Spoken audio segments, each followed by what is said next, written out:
આજકાલ વ્યક્તિઓ ઇન્સ્ટાગ્રામ પર લોકપ્રિયતા મેળવે છે અને સોશિયલ મીડિયા સ્ટાર તરીકે ઓળખાતી એક અલગ શ્રેણી બનાવી છે. તેમની પાસે એક પ્લેટફોર્મ છે જેના દ્વારા તેઓ પ્રખ્યાત થઈ શકે છે. અમદાવાદમાં સોશિયલ મીડિયામાં અસંખ્ય સ્ટાર અને વ્યક્તિત્વો છે. આવું જ એક દંપતી છે જે વિજયસિંહ ઝાલા અને તેમની પત્ની, જેમના ઇન્સ્ટાગ્રામ પર 2,21,000 અને યુટ્યુબ પર 4,41,000 ફોલોવર્સ છે. Ready?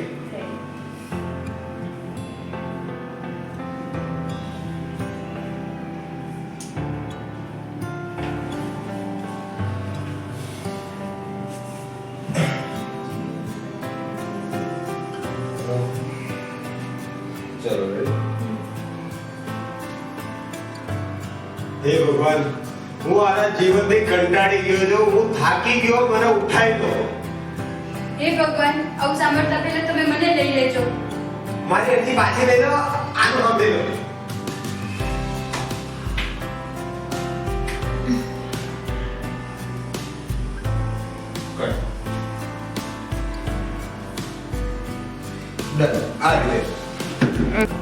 મારું નામ વિજયસિંહ મહાવીરસિંહ ઝાલા.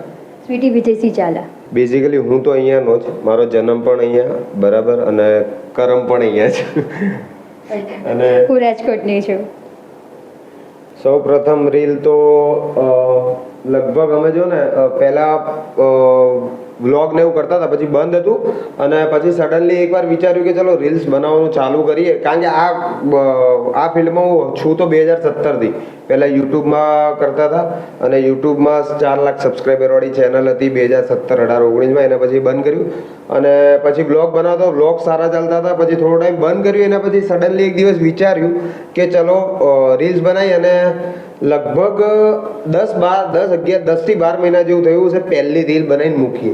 એ રીલનો કન્ટેન્ટ તો જ્યાં સુધી મને યાદ ઓલું હતું યાર, બેગ વાળું કંઈક હતું કે બેગ ઉતારી દે અને એ ઉતારવા જાય છે, અને પછી કે તમે આવો મને ઉતાર દો, હું પહોંચાતી નહીં, એવું કંઈક કન્ટેન્ટ હતું. હા, એ ફની કન્ટેન્ટ હતો કે મને કહે છે કે તું મને આપ, અને હું જાઉં છું ને મારાથી જ નથી પહોંચાતો, પછી હું એમને કહું છું કે તમે મને આપો.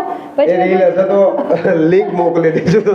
અને પછી એ રીતે કહે છે કે મારી પાસે જ લેવડાવતું તો તે મને શું કામ બોલાયો. એ રીતનો કન્ટેન્ટ હતો ફર્સ્ટ રીલ.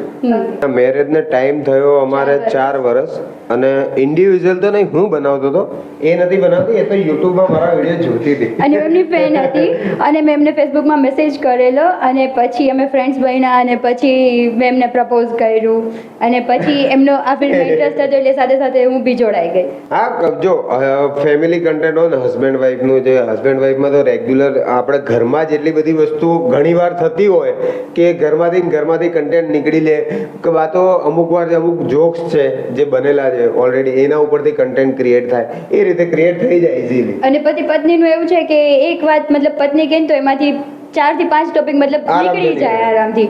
અને પછી અમે સાસુ વહુના ચાલુ કર્યા, તો સાસુ વહુના તો તમને ખબર જ છે કે કેટલા ટોપિક મળી જાય. બે કરીએ જ, એક મારું એકાઉન્ટ છે એમાં હસબન્ડ વાઈફ નું વધારે હોય, અને આના એકાઉન્ટ છે એમાં એનું. સ્ટાર્ટિંગમાં અમે છે ને કપલનું કરતા હતા, પછી અમે વિચાર્યું કે મારા અકાઉન્ટમાં છે ને સાસુ વહુના કરીએ, તો મારા અકાઉન્ટમાં સાસુ વહુના કરીએ છીએ ને આમનામાં અમે 3 કરીએ છીએ. મારા સાસુ તો એકદમ ફ્રી માઇન્ડના છે, મતલબ આ કહે છે ને કે આમનામાં એક્ટિંગની સ્કિલ છે, તો એ મતલબ મને લાગે છે કે એમને મારા સાસુથી જ મળેલી છે, કેમ કે ઓલવેઝ રેડી હોય છે. અને અમને જ્યારે યુટ્યુબની મતલબ સ્ટાર્ટિંગ કર્યું ને, તો મોસ્ટલી આઈડિયા પહેલા મારા સાસુ આપતા હતા. હા, મારે જેમ કે હું તમને મેં જે વાત કરી કે 2017માં અમે યુટ્યુબ ચેનલ, ત્યારે ગુજરાતમાં ઘણી ગાંઠી લગભગ 4-5 ચેનલો હતી જે યુટ્યુબમાં કન્ટેન્ટ અમે બનાવતા.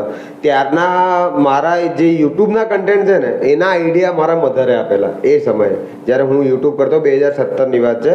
એટલે અને અમે જ્યારે અત્યારે કીધું કે મમ્મી આવો, અમે અમારી થોડીક હેલ્પ થઈ જશે, થોડું સારું લાગશે, તો એ ઓલવેઝ રેડી. આજે બી આવ્યા છે. જો એકદમ, અને એમને તો બહુ મજા આવે છે, એકદમ એન્જોય કરે છે. અમે ક્યારેક અમારું મૂડ નહીં પડે એમ કે છે કે ચાલો આપણે શૂટ કરીએ. ઇન્સ્ટાગ્રામની ખાસ વાત કરું ને તો મારા બેબીના જ ઇન્સિડન્ટ ઘણા બધા થાય. જેમ કે અમે મારા મધરને હું ટ્રાય કરાવતો કે આ ડાયલોગ જે બોલવાનો, તો મારા મધરને અમુક વાર ઘણી તકલીફ પડે કોઈ વસ્તુ બોલવાની. તો ઘણી વાર એવું થયેલું કે મારા મધરને 7-8 વાર 10 વાર ટ્રાય કરાવ્યું અને ના થયું. અને પહેલાં અમે એવું કરતા હતા, મારી બેબીને અહીંયા રાખીને અને અમે શૂટ કરતા, મેનેજ કરતા, એમ કે જ્યારે એ બોલે નહીં ત્યારે અમે ડાયલોગ બોલીને શૂટ કરી લઈએ. તો ઘણીવાર એવું થયું કે 8મી 10મી વખતે મારા મધરે કે અમે, એવું નહીં કે મારા મધરને થાય, અમારે પણ કે અમે પરફેક્ટ બોલ્યા, પંચ પરફેક્ટ ફોડ્યો, અને એ જ સમયે મારી બેબી આ કંઈ પણ એનું ચાલુ કરે તો એ અમારી આખી મહેનત ફરીથી કરવી પડે. રીટેક એમ કરીને અમુક વાર તો 10 થી 15 વાર શૂટ કરવું પડે. એટલે પછી બેબી તો એક ધારો એટલું બેસી ના શકે. એટલે પછી મેં એમને એવું કીધું કે આપણે એવું કરીએ કે એ સૂઈ જાય ને ત્યારે જ આપણે બનાવીએ. વિજયસિંહ ઝાલાનું કહેવું છે કે તેમના ખૂબ અત્યારે ફેન ફોલોઈંગ છે, સાથે લોકો તેમને જોવાનું ખૂબ પસંદ કરે છે, સાથે તેમની માતાના વિડીયો પણ એટલા જ વાયરલ થાય છે. વધુમાં વિજયસિંહ ઝાલાની પત્ની સૂચવે છે કે આ ક્ષેત્રમાં કારકિર્દી બનાવવાની ઈચ્છા રાખતી યુવા પેઢી માટે તેમની પાસે સલાહ છે. ભારપૂર્વક જણાવે છે કે એકમાત્ર સક્ષમ વિકલ્પ છે એવી ભલામણ કરવામાં આવી છે કે વ્યક્તિઓ આ ક્ષેત્રમાં તેમના શિક્ષણ અને કારકિર્દીના વિકાસ પર ધ્યાન કેન્દ્રિત કરે.